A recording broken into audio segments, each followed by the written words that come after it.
This episode is brought to you by 4 Pillars Research, a nationwide leader in policy limit searches, now expanding its services to support private investigators working with injury attorneys. Since 2019, 4 Pillars Research has been known for its professionalism and top-tier customer service. If you're a private investigator, you know how crucial it is to provide accurate and complete information to your clients. Research can be time-consuming and challenging, especially when accuracy is non-negotiable. That's where 4 Pillars Research comes in. Unlike other firms that outsource their work, 4 Pillars handles everything in-house, ensuring you receive precise policy limit details of the at-fault party before litigation even begins. With 4 Pillars, you get more than just data. Each client is paired with a dedicated client engagement specialist, ensuring personalized service and meticulous attention to detail. And for those of you handling multiple cases, they even offer loyalty programs for high-volume clients. So if you're looking to elevate your investigative work and provide your clients with the best possible service, contact 4 Pillars Research today. Let them handle the complex research so you can focus on delivering results. That's 4 Pillar Research, your trusted partner in policy limit research. Reach out now and take your investigative services to the next level. Do you enjoy our podcast and the guests we bring you? Since 2019, Matt and his team have done their very best to give you amazing shows each week. If you feel like our show has helped you to be a better investigator, or maybe even inspired you to become an investigator, please let us know. We're looking for testimonials. Drop Matt an email with a recorded 20 to 30 seconds of you talking about this podcast. You can also email him something verbal about the website. His email is matthews@satellitepi.com. And if you really feel blessed for having this content, consider supporting Matt and our show by joining Investigators Toolbox. You really have to see version 2.0. And at just 49 cents a day, it's a no-brainer. Check out the PI Institute of Education at piinstitute.com. Since 1989, CALI Riddle has been teaching on subjects such as surveillance, nursing home investigations, insurance fraud, domestic investigations, hidden assets, and accident scene investigations. The PI Institute of Education is a featured learning partner in the investigatorstoolbox.com. So check out the free content on the site, then visit the Institute for more great savings on additional classes. After 4 years of development, Scope Now is proud to announce the release of Grid. Grid combines OSINT with real-time physical data to achieve new levels of intelligence gathering. Grid supports over 50 data types and hundreds of thousands of sources. Upgrade your OSINT capabilities with Grid and elevate your intelligence team today at scopenow.com. Working PI Magazine, the most widely read publication for private investigators nationwide. Working PI reaches over 25,000 investigators with every print issue and 18,000 investigators with its digital newsletter. You can claim a free subscription to Working PI by visiting workingpimag.com. That's workingpimag.com. Sign up today and stay up to date on the latest news in the profession. Welcome to PI Perspectives. We have a special roundtable this week. It's the results show from a survey that was conducted by Working PI Magazine, the PI Institute for Education, and investigatorstoolbox.com. The panel discusses the answers to the 30 questions and gives some analysis. We're happy to welcome back industry veteran CALI Riddle and Working PI's Isaac Peck. Let's jump right into this great episode. Please welcome Kelly, Isaac, and your host, New York private investigator, Matt Spaier. And welcome to this week's episode of PI Perspectives. This is Matt Spaier, your host. We got a very special show this week. Folks probably heard at the end of last year, there was a survey that went out to basically nationwide, all private investigators, the Working PI Magazine and CALI Riddle with the PI Institute for Education and Investigators Toolbox kind of sponsored this thing and put it out there and said, let's see what we got. And we got record-breaking response to it. So we're going to talk about it today. So we have Isaac Peck with us, and we have CALI Riddle. So guys, welcome to the program. Thanks, Matt. I'm really glad to be here. Thanks for having me. Yeah, absolutely. glad to be here. Thanks, guys. Yeah, Kelly Riddle, my cohort host for all these episodes. Right. Get Yeah, into a I'm lot of stuff. still padding the numbers there for the most amount of appearances. So it seems That's great right. to have you on, man. Um, last year, Kelly had this great idea. So 2023 into 2024, Kelly had this great idea to put out a survey, just to get an idea, the pulse of the industry, what's going on in the industry, and it was a great success. And little did I know, both Isaac and I, and maybe Isaac through Adam at OREP, had approached Kelly to say, "Hey, let's do it again, but let's kick it out and make it a little bit bigger." And when we learned that we had both come, talked to him about that, we said, "Let's do an episode. Let's get it all together. Let's do it the right way." So here we are, and this is the results show. You're not going to hear about it anywhere else, and then we'll follow up and get the results available to everybody. So, for folks that don't know, Isaac, why don't you just tell folks a little bit about your background, and then Kelly, we'll have you go next. Yeah, so my name's Isaac Peck. I'm the publisher of Working PI magazine, and we print and mail 25,000 copies of every issue of our magazine. And our digital newsletter also reaches 18,000 private investigators around the United States. So we're reaching, we think, around 60 to 70% of all private investigators in the country. I really want to be, the publication that brings news to PIs everywhere. And then we also offer liability insurance through OREP Insurance. And today we insure over 500 private investigators nationwide. Fantastic. And Kelly, your background. Yeah, so I've been doing this for 40 years, had my company for 36 years, Calmar Global Investigations, and then I also have the PI Institute of Education, which we've had for almost as many years. And so, yeah, that's how we always seem to cross paths. All of us chase each other to conferences. So, we got to know each other, and that's kind of how this thing grew. Awesome. Okay, so what I'm going to do now is I'm going to put up the survey online. So if you're watching this on YouTube, you get a treat today. You get to actually see the survey numbers here. And if you are watching, or if you're listening on the podcast, I would say go check out the YouTube feed if you're interested in checking this out. So it's 30 questions. We're not going to drill down on all 30, but we're going to hone in on a couple of them. So let's just go through real quickly. The first question here, right? Are you in a state that requires licensing? We had 800 plus people participate in this, about 878 people, which is amazing. And most of them answered most of the questions, which is great. On this particular one, it was overwhelming that they're in a state that requires licensing. No big surprise there, right, guys? Okay. Okay. Are you licensed in more than one state? That's question 2. A majority are one state. There were a few that were 2 to 5 states. I think, Kelly, are you licensed in multiple states? Oh yeah, I'm in I don't know, about 30 states. And so, this was a little bit surprising to me because I thought we were going to have more investigators that were licensed in a lot more states, but I guess that's not the case. Yeah. I'm officially licensed in 2 right now. I'm working on my 3rd. There are some states that have reciprocity.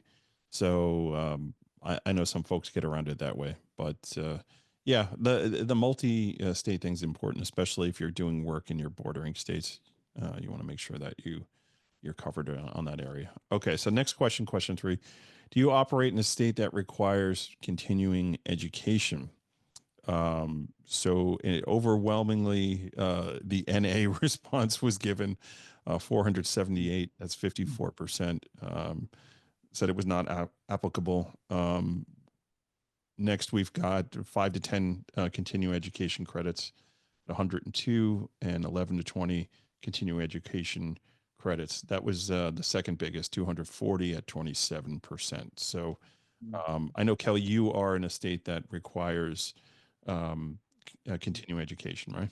Yeah, that's right. I live in Texas, and we have to have 18 hours every 2 years. We renew our license every 2 years, so we got to have 18 in that time frame. So Right. a little surprising that more states don't require it, actually. Yeah, yeah, and New York actually doesn't. Isaac, I want to ask you a question with regards to insurance. When you're giving a quote out for a policy and you're looking at liability, how much of a factor does that continuing education come into um, risk analysis? So we don't, charge people a whole lot more if they're in a state that doesn't require CE. I Mhm. think it's more of a exposure or risk concern if you're in a state that doesn't require licensing, to Right. kind of speak to that earlier question. But I'm actually surprised by this question because we've got around 45% of people saying that they're in a state that requires CE, but only about 14 or 15 states require CE. Right. It's the states that require education are in the minority. It's Mhm. 15 or less. So to see, 45% of the respondents say that they're in one of those states is a little surprising to me. Yeah, and later on in the survey, when we see where the responses came from, I think that'll that'll answer that question a little bit more, Yeah. because there was overwhelmingly a particular region of the country where people elected to participate in the survey. So yeah, that's Mm. kind of interesting as well. Okay. All right, moving on. Question 4. How long have you been a private investigator? We've got 1 to 5 years, 15% of the people, 6 to 10 years, almost 19%, 11 to 15, 13%, 16 to 20, 13%, 21 to 25, 10%, 26 to 30, 10%, and 31 or more, 18%, which is 164 people who took this survey actually have been in business for over 30 years, or have been a private investigator for over 30 years, which is pretty amazing. Kelly, what's your take on that? Yeah, it's kind of interesting to see that there was so many that were over the 31 year or more. What was that? Like 19%? Yeah, yeah, 18.7, almost So I guess 19. that speaks to us old timers. It's been around too long. Kicking around. I guess you got nothing better to do than to spend the time and take a survey. It could be that also. Um, I think what's interesting here is how it's spread out, right? Of the 877 people that answered, we've got over 100 people answering almost each category, right? I think only two of them were under 100, and they were close to that number. So, I Yeah, think, well, the thing I like about that too is it also speaks to longevity. It kind of surpasses the old mark of 3 years. You always hear that businesses die within 3 years. yeah, So I think that speaks well of that. no, that's good. I think if you're in it and you know what you're doing, you're going to be around. Okay, question 5. I thought this was an interesting one, right? The percentage of work. What percentage of your work is desktop investigations, like doing just research only and not out in the field? Um, Less than 25% was 30%. Less than 50% was 29, almost 30%, and then more than 50% was 35, or almost 35, 34.66, and then 100% was 3.19%. So there are folks out there that all they do is desktop. But from what I see here is a trend of people doing more and more online research. Isaac, what's your take on that?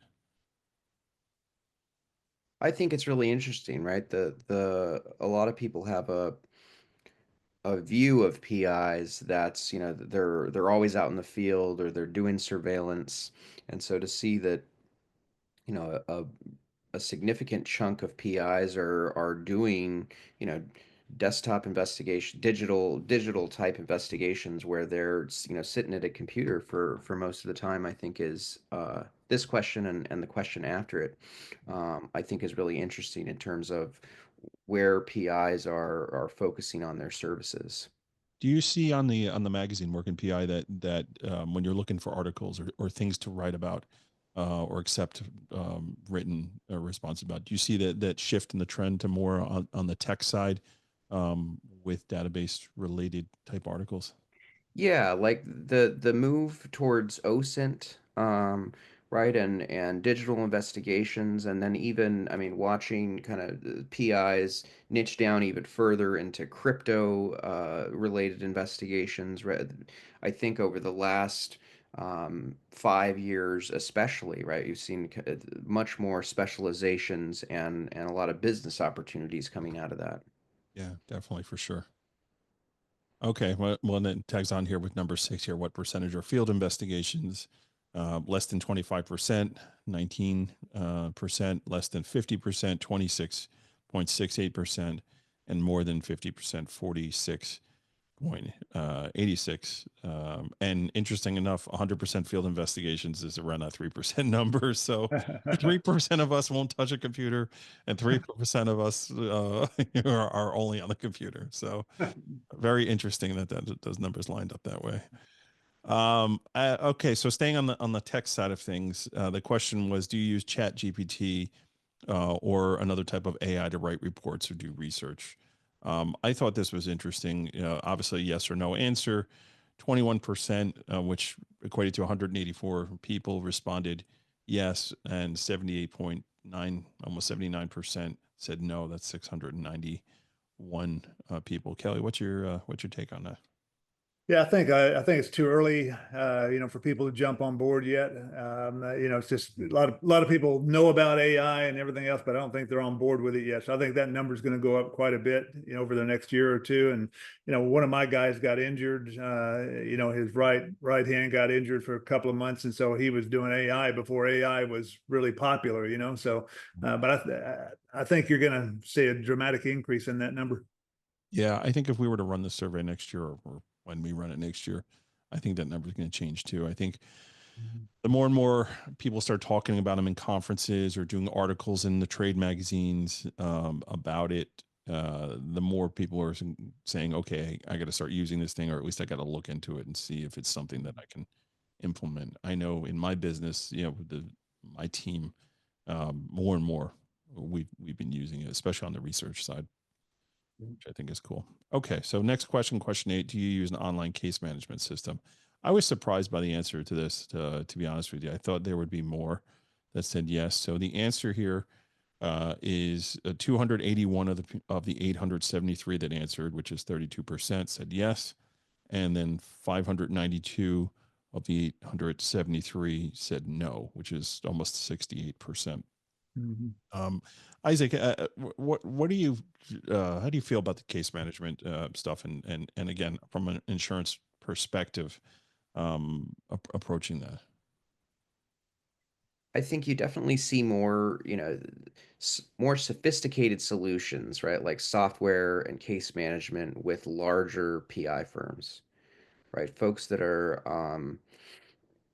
just solo operators and part-time, right? Those kinds of folks are less likely to use software or case management. But I think it's certainly a huge business opportunity for all the software companies and the case management software, case management companies to really prove their value to PIs.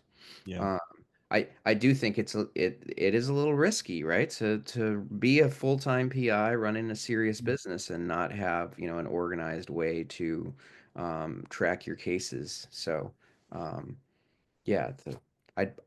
from a risk management standpoint, it'd be good if everybody was, had an organized case management system, definitely. Right, and you start talking about the SOC 2 certifications, which some of the bigger case management systems, Track Ops is one of our sponsors. I know they're SOC 2 certified with all that. To me, I'm just surprised, because always, like, the number one pushback on that is, why do I have to spend money on something like that? I just use my Excel files, or my own method of doing things, and not realizing that that's a dues and subscription. That's an actual legitimate line item write-off that you can build in.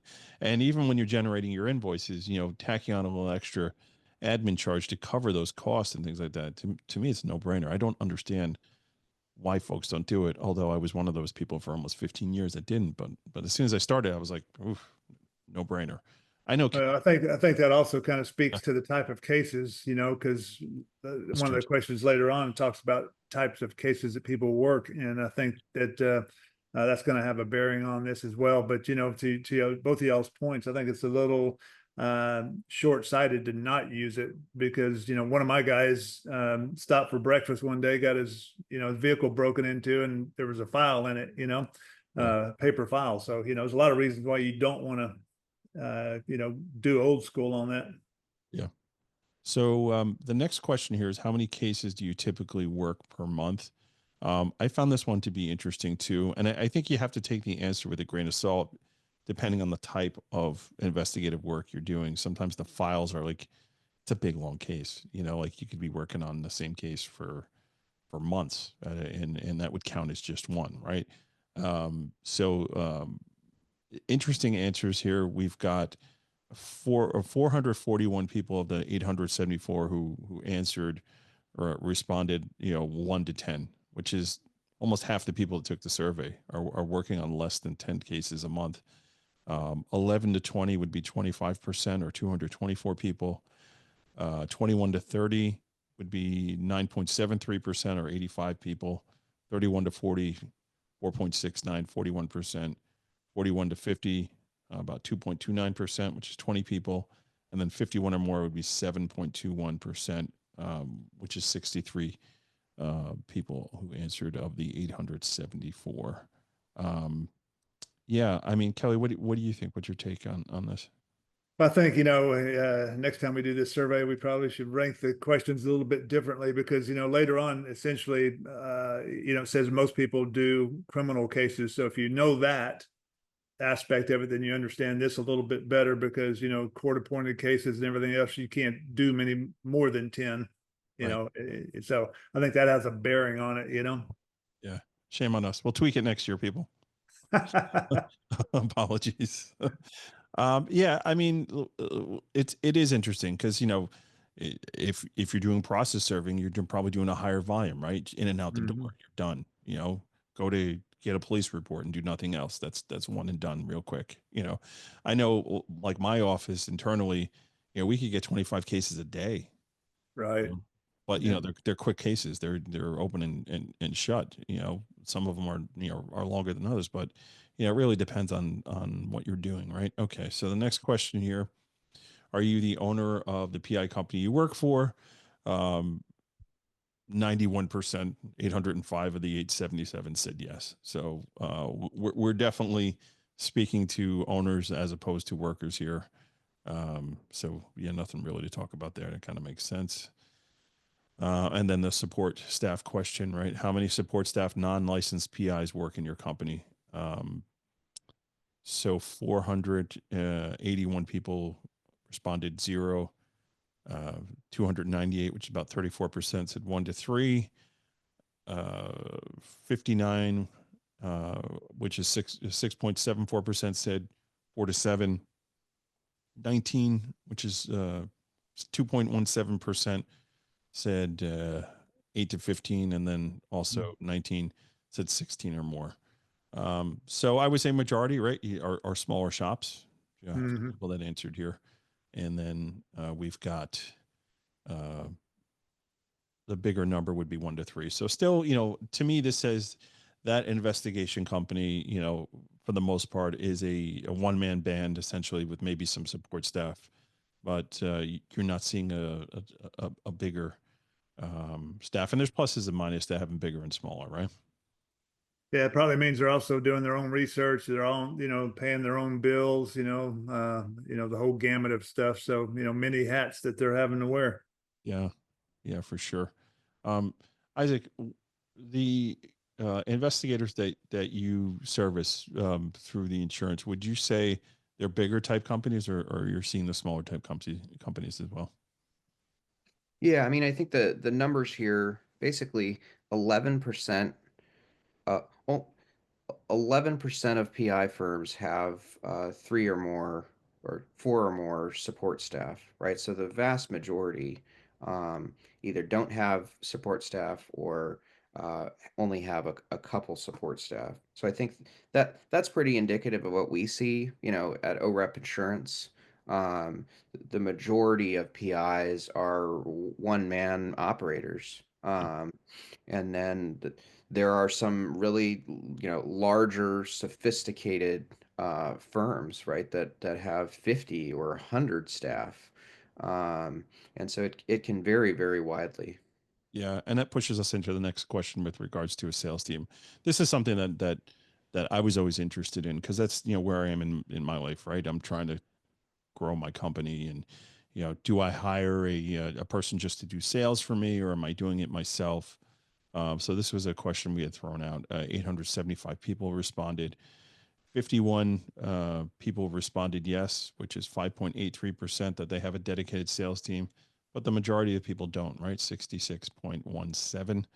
And some people wish they did. Mhm. And then almost 20% of the people say, yeah, I just do everything myself. So it's a tough one. But, if you're in that window of like, I want to grow my business, you can't do everything yourself. You got to bite the bullet and Yeah, I'd be find interested in finding out if that's also digital. There's a lot of people that use SEO companies and internet driving forces.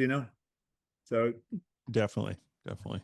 Okay, so let's move on to the next one. What is the biggest challenge as a business owner? Um, the categories: new client solicitation, client retention, 36%, 36.75 actually, which is 312 people. Balancing work and business management, almost 29%, 246 people. Report writing, 6.24%. Bills, collections, and payroll, 10.6%, and other, 17.43%. It says, please specify. We're going to leave that for the Working PI magazine feature on this to follow up with that data. But again, you get different answers here. It seems pretty spread out between almost three categories here.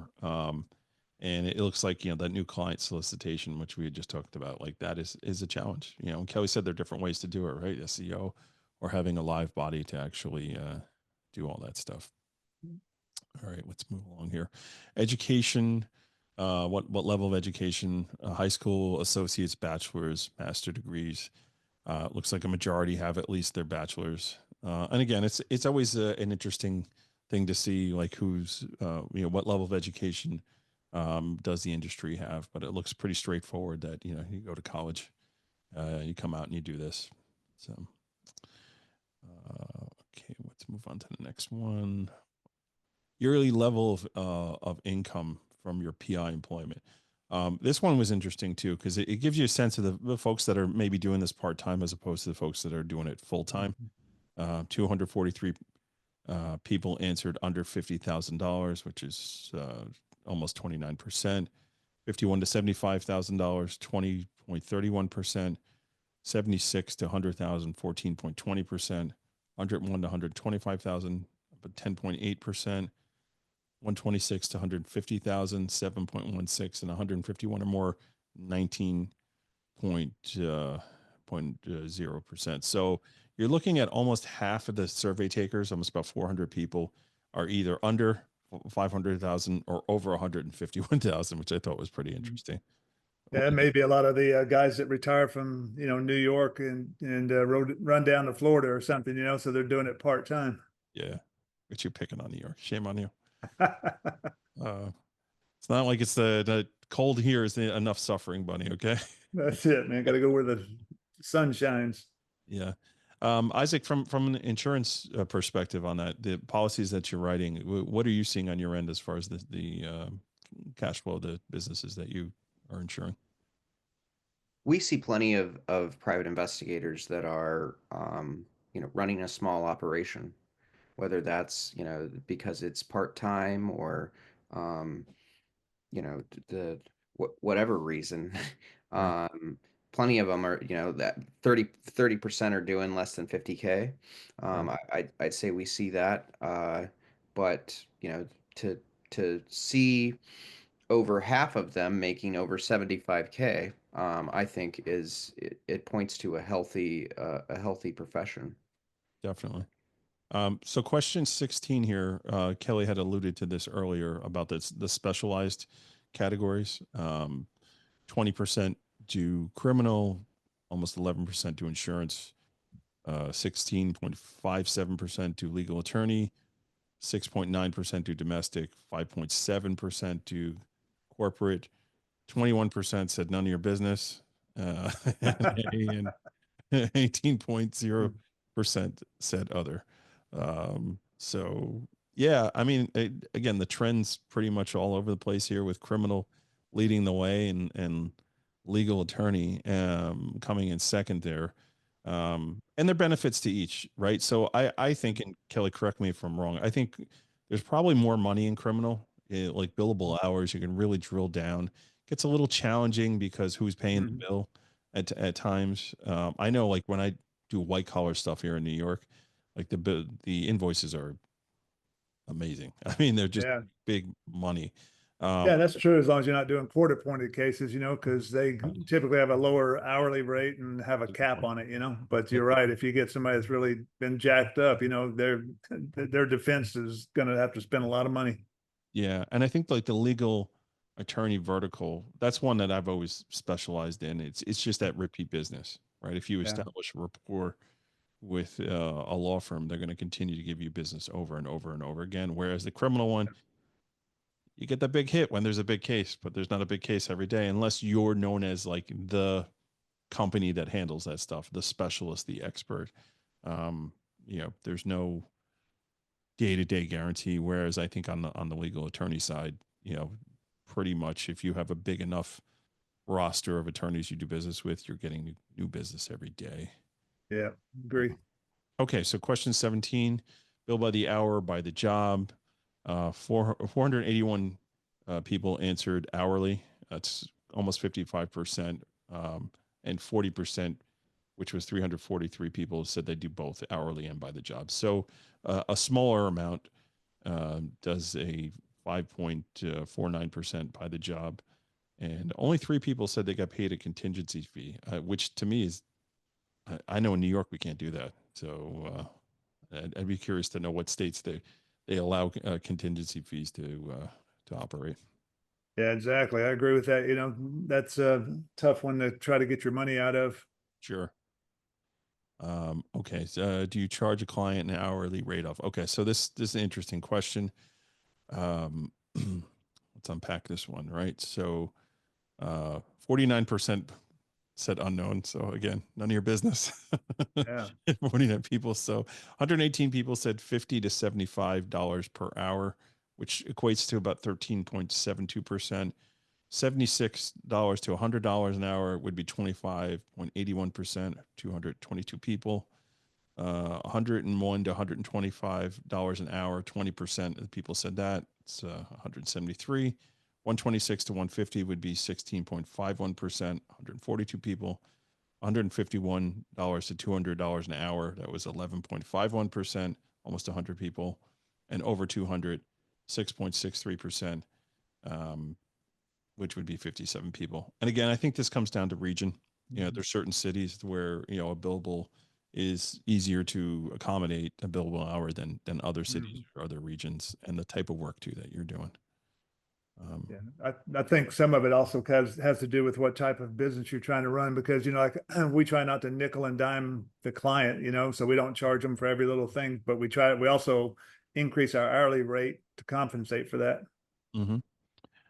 So the next question, 19, was related more towards education and articles and things that were interesting the survey takers. What type of things do they want to know more about? And the options were business management, computer research trends, case file review, product and database review, and then all of the above. So overwhelmingly, people answered all of the above. But the second category in that was computer research trends, which was 17.35%, or 149 people answered to do that. Isaac, you got to think that this is a good barometer for articles, right? And solicitation for articles for the magazine, right? Yeah, digital investigations, right? And ChatGPT. Yeah. We did an article about language learning models and how to use those in your investigations. We're talking about how folks are, that people are leaning more and more into the digital and how to use the technology and computer research. So I think that's definitely something that we're going to be covering more Yeah. Yeah. next I, issue. I'm seeing here too, like, so case file review, that's very telling, right? Like, folks don't really want to know about a particular case, how you solved it. Yeah. I mean, that's good if you have downtime. But for me, even like with a podcast, if I'm listening to a podcast, I want to learn how to do something. I want to learn who somebody is, or the cool thing that they do. I don't necessarily want to learn, how they solved that murder back, 10 years ago. And again, that's Right. my personal Right. preference, and seems to be like the industry kind of agrees with me on that. Um, okay. How many licensed PAs are there in your company? Well, this is interesting too. So I've got that model here in New York. So like I've got an internal team, and most of the guys are on my license, but they have licenses of their own too, um, which is interesting. So this one we had 861 people, and 200, or I'm sorry, 471 or 478 of the people said just them, right, which was 55%. And then the second was 2 to 3 people in an organization carrying a license. So again, it all depends, I guess, on the size of the organization, right? Okay, moving on to 21. How often do you upgrade computers and cameras? Overwhelmingly, people answered only as needed. This is interesting too, just to see the life cycle of equipment, and how often the new trends of things that come out. And how much do you maintain them? That has a lot to do with that, keeping your equipment up to date and serviced. Yeah. So Cal, you do a lot of the uh, TSCM stuff, and bug tracing, and all that. I know there's tons of equipment. It's super expensive, and the life cycle on that can be questionable, right? Because technology is always changing. Yeah, that's true. And, of course, the manufacturers always want to come out with something, different. So that you have to go back to them. And, so it's a constant battle to keep up with it and stuff. But, it's an expensive part of our industry, no doubt. You gotta love when they change the plug. Yeah. You can't. Sorry, you can't use this one anymore. It's not going to That's charge. it. That's always enjoyable. So another one, do you listen to or watch podcasts or training videos? This is question 22. Overwhelmingly, people answered yes. And that's encouraging. Thanks, folks, for listening to this. I'm not Yeah. wasting my time.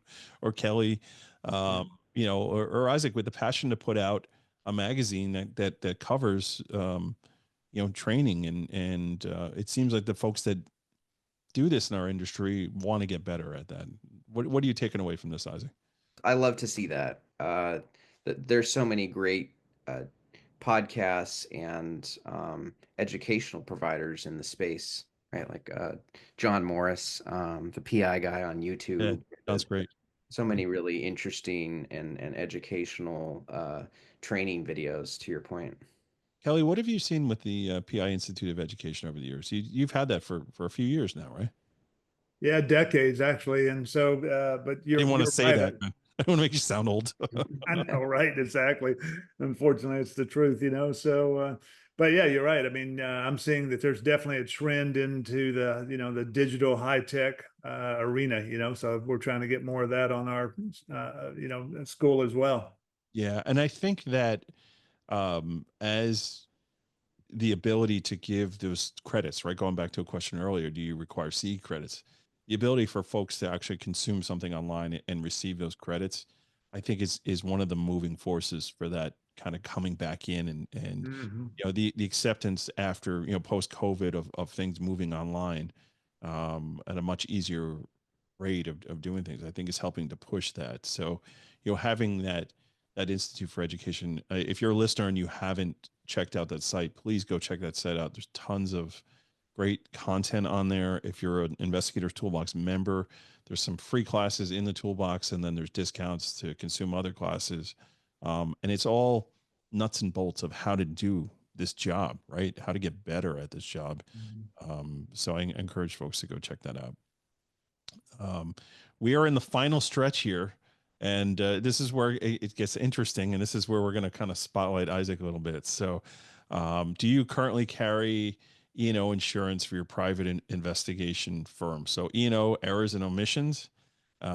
We've got 711 of the 873% say yes, and 125 people, 14.32% said no, and 37% don't know what the heck insurance is and decided not to answer. Isaac, I'm going to give you the spotlight here. Let's talk about insurance and talk to those 125 people and tell them why they're knuckleheads. Yeah, so E&O insurance stands for errors and omissions insurance, also called professional liability, and it covers you for mistakes that you make as a professional investigator. So, misreporting something, messing something up in your report, getting something wrong. So the E&O is carried by professionals that kind of do um, uh, professional work where if you make a mistake, it can be costly to you and your clients. And so, seeing that 81% of private investigators are carrying E&O insurance is super encouraging. I think that speaks to probably the professionalism of the folks that responded to this survey. I don't know if I would necessarily apply that number 81% across the whole country, but it definitely speaks to the professionalism of the folks that responded on the survey. Right. And it's also, as a provider of insurance, it's super encouraging to see. I mean, just if we contrast this with folks that are using case management software, right? Yeah. They're obviously they see the value in carrying liability insurance for their business, Right. and that's really cool. Yeah, that's interesting that you brought that in there. Okay, so next question. What is the primary reason your firm carries E&O insurance? And the options were required by law, regulation, required by clients or contracts to protect the business from potential lawsuits, recommended by a colleague, a professional organization, or other. So we've got 409, which is over 50%, 50, almost 52% to protect business from potential lawsuits, like Isaac was just mentioning. And then required by law would be the second, which would be 27.79% or 219 people. So, yeah, I mean, just speaking to the reasons of why you would want to do it and why it's important. Okay, if you do not currently carry E&O insurance, why not? So 33 people said it was too expensive. And again, if you're not building admin costs into your billing, you need to do stuff like that to offset these potential charges, to cover this stuff and making sure that you're covered properly. Second one, not required by clients. That's 24.48%. Unaware of the benefits, 3.73%. Haven't had the time to research it, 13.69%. And other, which is probably none of your business, 44.40 or 107%. Again, this is just a follow-up question to the question before, right? If you don't have it, why don't you have it? Yeah, I'll speak to that real Yeah, quick, Matt. sure, I yeah, mean, just to the folks that feel like it's too expensive, especially if you're a private investigator running a, a, a solo operation, you can get coverage for, in most cases, $500 for the year. You can get $1 million of coverage with OREP for around 700 for the year. So it's really pretty affordable to have $1 million of coverage for your business. It's not super expensive.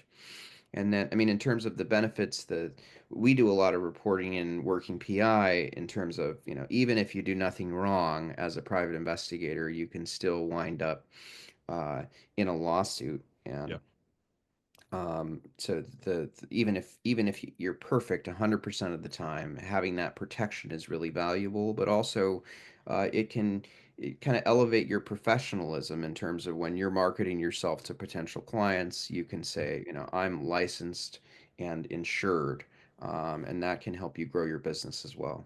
yeah, 100%. And you know what's more expensive than $500 to $700 a year? Lawyer fees when you're getting sued. That's right. Super expensive. That's an hour or two. Yeah.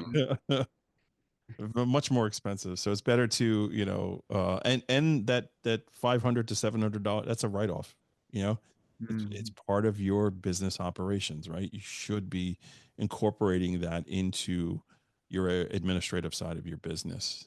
And it's a must-have, really. Absolutely. Yeah. Okay. And we're coming to the finish line here. Belonging to your state association, 651 people of the 874, almost 75% said yes. Yeah, not to beat a dead horse, very important to be a part of your state association. A little more balanced here on the national or international associations. The less said yes than no, which I think is concerning when you start talking about the national associations that are out there like NCISS, that is a watchdog for our industry for legislative issues. So we've got 400 of the 876 said no, or said yes. I'm sorry, that they're part of a national or international association, and 476 people said no, which is 54.34. Kelly, I know you've been a member of many different associations, both national and international. So why don't you pick this one up? Yeah, I think that it also goes back to speaking to the type of cases that we mentioned earlier. Because if you do a wide variety of cases, you're going to need help outside of your geographic area. So Sure. therefore, having those resources available is necessary. And as you know, Matt, I belong to 24 associations in the state, national, and international, and so. But the type of work I do requires me to have those resources, and and I go to we all three of us go to all the conferences, and so you meet the people there, you see them face to face, and it really is gives you ready-made resources. Yeah, 100%. It's definitely a necessity. Okay, so number 28, use international resources to fill client requests. The options were I have a referral source and let them project manage the work. The second would be I try to do the work myself or project manage through my resources. And then I don't accept these assignments. And the last was other, again, none of your business. So the biggest one was 37.16, which I don't accept the assignments. Okay, so this to me is problematic, right? If you got somebody coming in and they want to give you work, you shouldn't be turning that work away. It just goes back to why you should be part of these different associations. That you don't necessarily have to be the guy, but it's good to know the guy, and eat off of it, right? Whether it's you taking the work in and just farming it out internally and then marking it up, or referring it over to somebody who may give you a referral fee if you have that arrangement with them, or maybe they'll just say thank you and they'll send business back to you the other way. This is a necessary part of building a business. You never turn business away, right? I was very seeing this is concerning to me. Yeah, shame on them that do that, but I guess from from Isaac's standpoint, what's your feel on subcontracting, Isaac? So our policy covers subcontractors 100%. As an aside, we would say, if you're using subs in your business, you might want to require them to carry insurance and show you proof that they have insurance, and then have a written agreement between you and the sub. Definitely. We do offer international coverage as well if you're the adventurous type and you're doing anything out of country. Right. But I would echo Matt's comments, right? There's some really great organizations like Intellinet and WAD where you can make connections and really expand your network to PIs all around the world. Sure. Yeah, it's definitely important. Don't ever say no. I mean, that's like business 101. Always say yes. Exactly. Okay, number 29. If you do subcontract work for other PIs, do you offer a discounted rate? Yeah, I mean that's I know I do. Like when I have a sub rate, I understand that the lead is coming through another resource, and I wouldn't have that work if it wasn't for them. I make enough to cover my overhead with my guys. I make a little bit on it, but not as much as I would if it was me going out and getting that. It's professional courtesy. you know, and I wouldn't ask somebody to kind of rip me off. And there are times where I've approached a subcontractor to do work, even in New York, somebody who's got like resources that I don't have, and they're like maybe $10 cheaper than what I got, and I'm just like, come on, man, really? Yeah. I can't. There's no margin there for me. Yeah. What's been your experience, Cal? Yeah, you got to work with each other, man. That's the whole reason we're out here. You know, if you're going to take in work, especially outside of your geographic area, man, you gotta work with other PIs, and it's a give and take, man. It's professional courtesy, like you said. Yeah, I thought it was interesting that like almost half the people didn't want to answer this question. Yeah.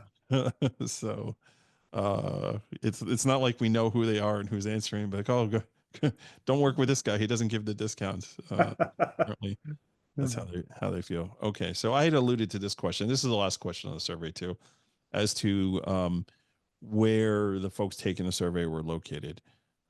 So we've got the top area is the Southeast, 272 people, 31.12%.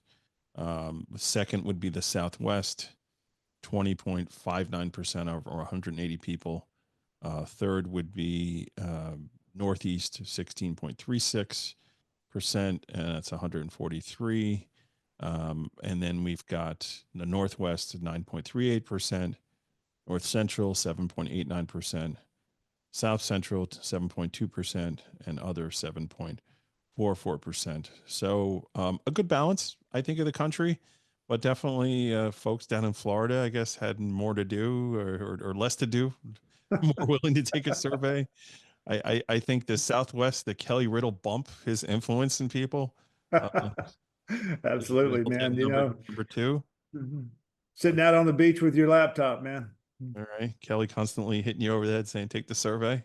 I think it's interesting because to see how we marketed, right? So we, Yeah. letting people know about the survey through Working PI Magazine, through solicitation of just emails saying, "Hey, make sure you take this thing," through Toolbox, through LinkedIn, other social medias, Instagram, Facebook, so on and so forth. Very interesting to see how it panned out. Yeah. Yeah, I Yeah, I'm would say, really glad we did that, and I appreciate both of you guys getting it out there. You know, I mean, if the investigators that are seeing this and reading this will take it to heart, I mean, there's some good things in here that really points to the fact that they can build their business.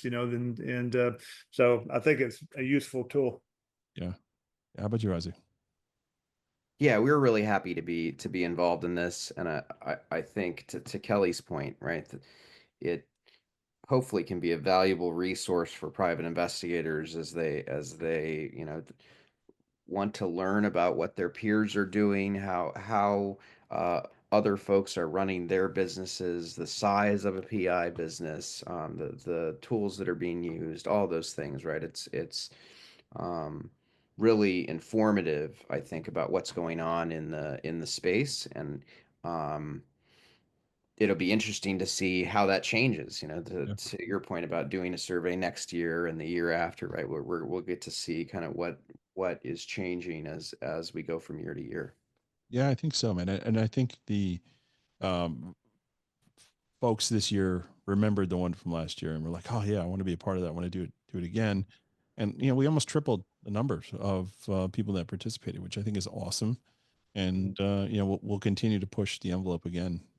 So you'll probably start seeing solicitations from us in October or November to get back on board and do this again and be a part of it. Listen, we're all data nerds, really, especially the percentage of people that said they do desktop research. I don't remember what it was, but it's like numbers are fascinating, and to me, when I'm forecasting and I'm trying to say like, okay, what is this next year going to look like? How am I going to focus on certain areas to build my business? What are the trends in the industry? Like if you're serious about business growth, like these numbers are there. I mean, they're there for you to use, digest, and make a plan of attack, right? Yeah, the hourly rate and what people are charging, it was spread out enough that that they ought to study their own rates and stuff and see if they need to be bumping it, and that's one of the main reasons that this is a useful tool. one of the best pieces of advice I think I could give somebody, and it was given to me, was never be afraid to raise your rates. You're Mhm. not going to lose your clients.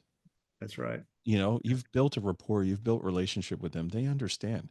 Inflation is real. I mean, Yeah. shoot, eggs. Like people can't afford eggs anymore. You know, like Yeah, man. it's dying all over the place. So you know, like that's real. Tolls. We've got new tolls here in New York. All of a sudden, you know, like the cost of doing business just goes up. Insurances, sorry, Isaac, they go up every year. You know, Yeah, no doubt. it happens. You know, but I'm happy to be a part of this. I'm excited to put it out. Isaac, thank you for backing it and really getting it out there. I think part of that growth is the magazine, which is amazing. You guys really have done a great job with that magazine, and it's free, guys. Like if you're not getting it, you should be getting it. Reach out and make sure you sign up for it, because the authors that are putting the content out on there, it's only going to make you better at what you do. Yeah, thanks, Matt. That means a lot. We do our best to put out the best product we can. Absolutely. It's been exciting to see how you've grown it. You know, I think I've known you probably about 4 or 5 years now, and just to see where you've come in such a short time, it's exciting. It's very cool how you've attacked the investigator industry, and it provided real value. So thank you for Thank doing you. what you do. Yeah, I'm super grateful we got to be involved in the survey, and we're looking forward to doing it again next year. Awesome. Definitely. Okay, so we're going to have links in the show notes for these two guys, how to get a hold of them if you have follow-ups, complaints, or anything like that, or you have ideas for questions for next year. Please reach out to the three of us. If you've got something that we didn't cover here that you'd like to see covered in a question, please contact us and let us know. So we're going to wind down here. I know it's been a longer show than usual, but we had a lot of details to cover. So I appreciate folks tuning into all this, and guys, thank you for making yourself available to do this. Yeah, And for anyone that wants to look at the survey results and kind of go through every question, you can go to workingpimag.com. So that's workingpimag.com. And right on the top menu, you'll see it says Nationwide PI survey results. So we invite you to check out the survey results and really kind of sit with them. awesome, great. And Kelly, obviously, you've got the PI Institute for Education. If you need to get your credits, or you want to learn how to get better at what you're doing, please go visit that site as well. Right. Yeah, man. Thanks, guys. Appreciate you. All right. We'll see everyone on the next show. Take care. Thanks, guys. Bye. Thank you. That was a fascinating episode. Thanks to Kelly and Isaac for coming on to discuss the results of the survey. You can visit workingpimag.com to get the full results of the survey. We'd also like to thank 4 Pillars Insurance Research for sponsoring the show. Additional thanks to Scope Now and PI Institute for Education for supporting our podcast for years. And don't forget about investigatorstoolbox.com, where you can type in Perspectives 50 and save $50 when you join up.